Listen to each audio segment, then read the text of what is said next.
김경환의 미치겠을.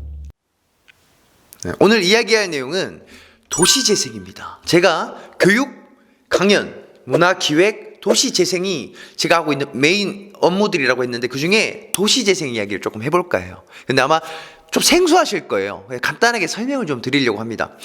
도시재생이라는 사업을 엄청 크게 생각할 필요는 전혀 없는 것 같고, 아주 간단하게 생각하면 도시를 재생한다, 즉 낙후되거나 조금 소외된 지역을 살려보자라는 취지의 사업입니다.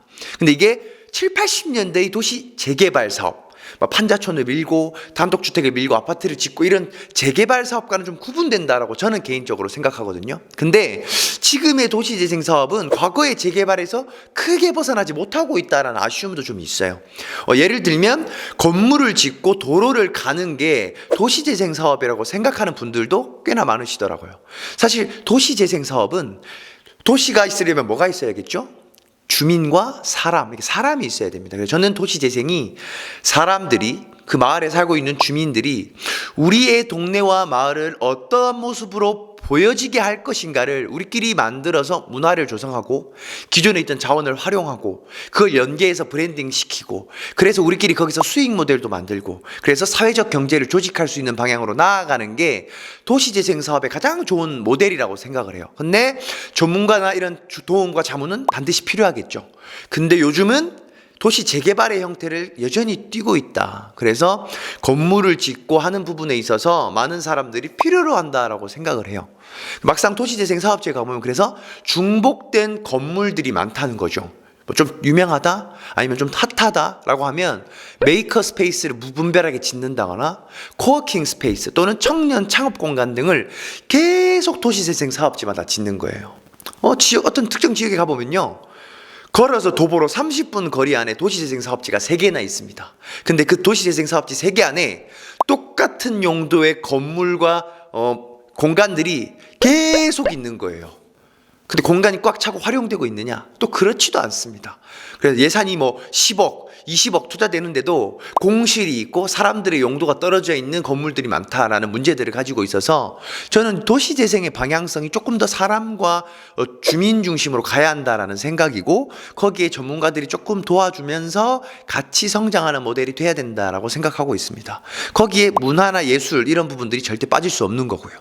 이런 지점에 있어서 도시재생 사업들이 나아가야 한다라는 생각이 있는데, 말을 바꾸는데 그럼 너는 20대 때 어떻게 도시재생 사업을 시작한 거야? 라고 궁금해 하실 수도 있습니다. 저는 좀 더 특이한 케이스였어요. 저는 제 모교인 대학교에서 학생 문화를 총괄하고 기획하는 역할로서 총장님의 직속 기관으로서 학생처의 코디네이터로 일을 했습니다. 그래서 1년 반 동안 대학의 학생 문화를 총괄하고 운영하는 역할을 맡았었는데, 제가 또 실적이 기가 막혔거든요. 그래서 그 예산도 증액해 주시고 프로그램도 여러 개 런칭했어요. 그래서 거기에 실적들이 쌓여서 거기 앞에 있던 대학타운형 도시재생 사업이라는 곳이 있었습니다. 그래서 대학을 끼고 동네를 살려보자 라고 하는 도시재생 사업하는 실무부자분들이 컨택해서 뭔가 학생들과 대학과 함께 어울릴 수 있는 문화를 기획하면 어떨까요? 라고 해서 초창기부터 기획을 하고 하면서 제가 도시재생 사업에 발을 디뎠었어요. 거창하다 생각했지만 시작은 학생 문화였습니다. 대학교 안에서의 문화로 시작했고, 그걸 주민들과 연계할 수 있는 문화로 확장하는 게 어떨까? 라고 하는 지점들 때문에 저는 도시재생을 시작하게 됐습니다.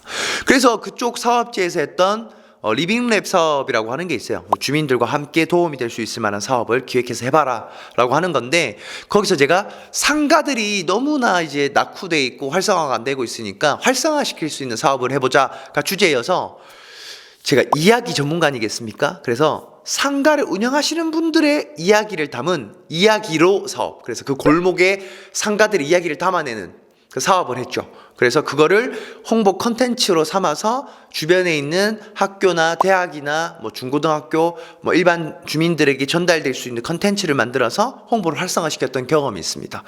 근데 그때 느꼈던 거요, 상가분들이 이미 도시재생 사업에 엄청 부정적이더라고요. 그러니까 뭘 해보겠다라고 해서 적은 예산을 들고 와서 이 사람들을 이용만 해먹는다라는 느낌을 이미 상가분들은 많이 받으셨더라고요. 그래서 주민들에게 도시재생 사업이 호의적이어야 하는데, 초창기에 가서 뭐 없나? 우리한테 도움되는 게 있나?